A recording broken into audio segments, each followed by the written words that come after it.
The dominoes falling is a good metaphor. It's, if you got 100 dominoes, you knock the first one, they're all going to fall. That's just physics. So how do you stop that? How do you stop that crisis? Well, you truncate, you drop a steel wall between two dominoes, and this one hits the wall and this one's still standing.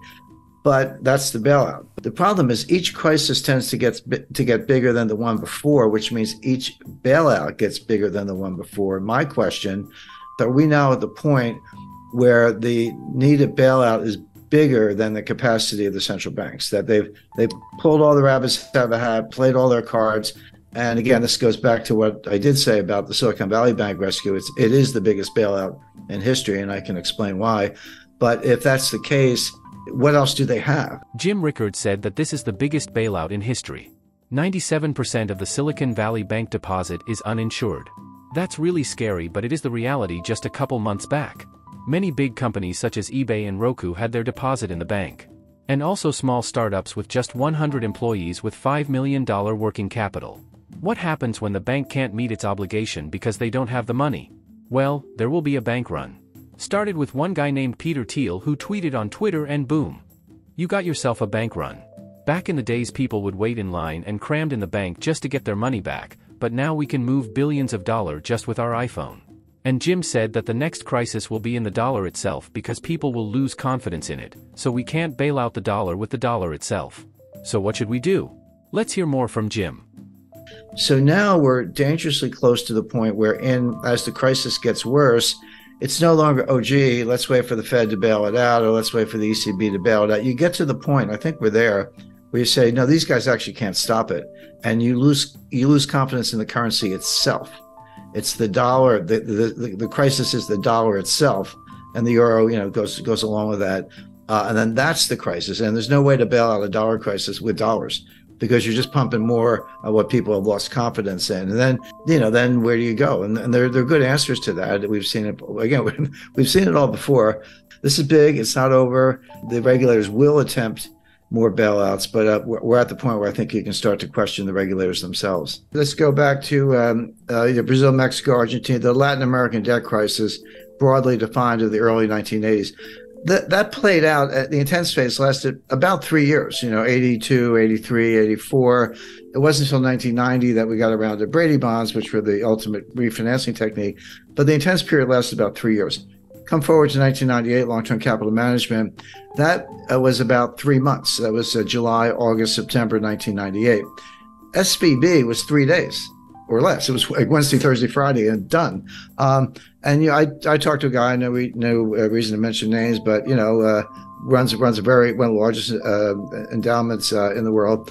And he said, Jim, we were moving $8 billion out of Silicon Valley Bank, and we got the wire transfer request in, but we didn't know, because you have to close business Thursday. We didn't know until Sunday that the money was going to move. We got a confirmation on Monday. We didn't end up moving the money, but there was about a 48-hour period there from Friday to Sunday when no one knew that the wires had been completed. The recipients didn't have them. It was just in limbo, and it worked out. One of the big crypto promoters, they had $3 billion in Silicon Valley Bank. And they talked about, all these small entrepreneurs and startups, they got 100 employees and $5 million in working capital, and that money's gone and they're all going to fail.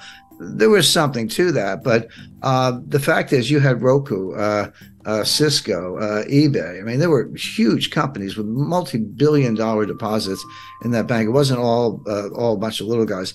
So, but yeah, you can. In the old days, you had to line up around the block, and maybe it was raining. You're standing there in the rain, waiting for your turn to get up to the tower. Now you can be in line at McDonald's, with your cell phone, and just a couple hits, QR code, and boom, $10 million is gone.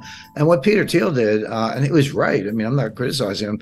He got his own money out, but he sent out like an SOS to Silicon Valley. He said, all of you, whoever you are, get your money out now. And a lot of people did, and that was that $40 billion. So the time frame is becoming more compressed because of technology. You're exactly right about that, which means that the response function has to be equally compressed, or else you are going to have all the consequences of an honest to goodness global financial crisis. Imagine you're a small business with a working capital of over $250,000. And then some weird thing happened and you can't get your money out of your bank. Let's imagine this frightening scenario happened. What is the most likely to happen is, your money might be gone. It's not frozen or suspended, it's gone. And it's not just in theory, it's already happened. You can hear it directly from Jim Rickards himself.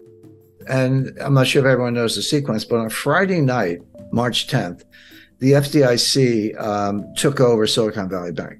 And they issued a press release. And they said, here's what we're doing. We're taking over. We're putting it into what's called a receivership. Anyone with $250,000 or less, your deposits are fully insured. No worries. You'll have your money Monday morning. And over $250,000, your deposits are gone. They didn't say frozen. They didn't say suspended. They said gone. And they gave you a receivership certificate, basically an unsecured printed up IOU from the FDIC, but not money. And it's a receivership certificate. And they said, hang on to them. In effect, we're going to sell assets. And as and when we realize proceeds from assets, we'll give you something. We'll give you distributions on these things. Don't know how much, don't know when. We'll do the best we can. Remember in the RTC days in the early 90s, it took them 2 years, and they were very efficient. I worked with them at the time. We were in their offices when we were sitting on boxes because they didn't even have furniture, but they were doing deals. So they had the right attitude, but that took 2 years. So and that was it. Well, that's when I call the billionaire crybabies came out in force. Bill Ackman, all these guys. Oh, you got to save us. I was like, well, you got to trade on Bill. $5 billion is not enough. But anyway, they pounded on the White House all weekend. Now here's something that very few people. So almost nobody knew at the time except the management, although they seemed to be asleep at the switch.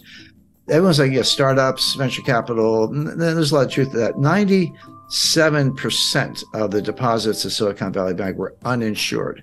And by the way, that's my new metric for assessing banks. You used to look at, working capital and debt equity ratios and, bad assets, governments. There are lots of ways to measure the health of a bank. But the most relevant way right now is, and this is publicly available, take the ratio of uninsured deposits to total deposits. 30% is comfortable. If you're like, 70% of my deposits are insured, which means they're not panicky. They're not necessarily going to run for the hills. 30%, okay, uninsured, but I have assets. I have that much cash or more. That's a comfortable ratio. When you get over 50, you're in the danger zone. Well, Silicon Valley Bank was 97% uninsured, which meant all the money was going to run, and it did. So that's a way, if you're looking at these big banks or any institution or your own savings institution, to look at it. We're not getting political here, but anything that go woke will go broke. SVB invested a lot of their customers' money, well maybe 97% of them, into what Jim Rickards called a green new scam projects, like investing in wind turbines, new battery technologies, electric cars, etc. The point is there's a lot of government subsidies and corruption in the so-called ESG investing. And your money is in a high-risk position if your bank is invested in these projects. But Silicon Valley Bank was a climate bank. Were they investing in startups? Yes. Were they investing in technology? Yes. But these were climate. These were green new scam startups looking at, battery technology, chemistry, physics, to try to make a better battery. But not much improvement in the battery in 200 years, but they're working on it. Wind turbines, other sustainable fuel alternatives, et cetera. Again, I'm not do that if you like, if that's your field of research, but so much is subsidized by the government and then further subsidized by Silicon Valley Bank. And that's where the assets were. That's where the loans were, by and large. And so the White House is getting hammered, not only because of entrepreneurs, job losses, and by the way, we are in an election cycle here in the United States, but from the greenies who are extremely powerful. So that was Friday night. So Saturday, everyone's crying to the White House. Sunday night at 6 o'clock. By the way, mark that on your calendar. Sunday, 6 p.m. is when they tell you what they're going to do. 6 p.m. Sunday, November 12th, they came out on, March 12th, they came out on Silicon Valley Bank. The following week, 19th, that was Credit Suisse. And then the week after that was something else. But they always announce the collapse on Friday and they announce the relief on Sunday. So they have the weekend to work on it. But you got to be careful about 3-day weekends. We got, Easter, Easter is an example. But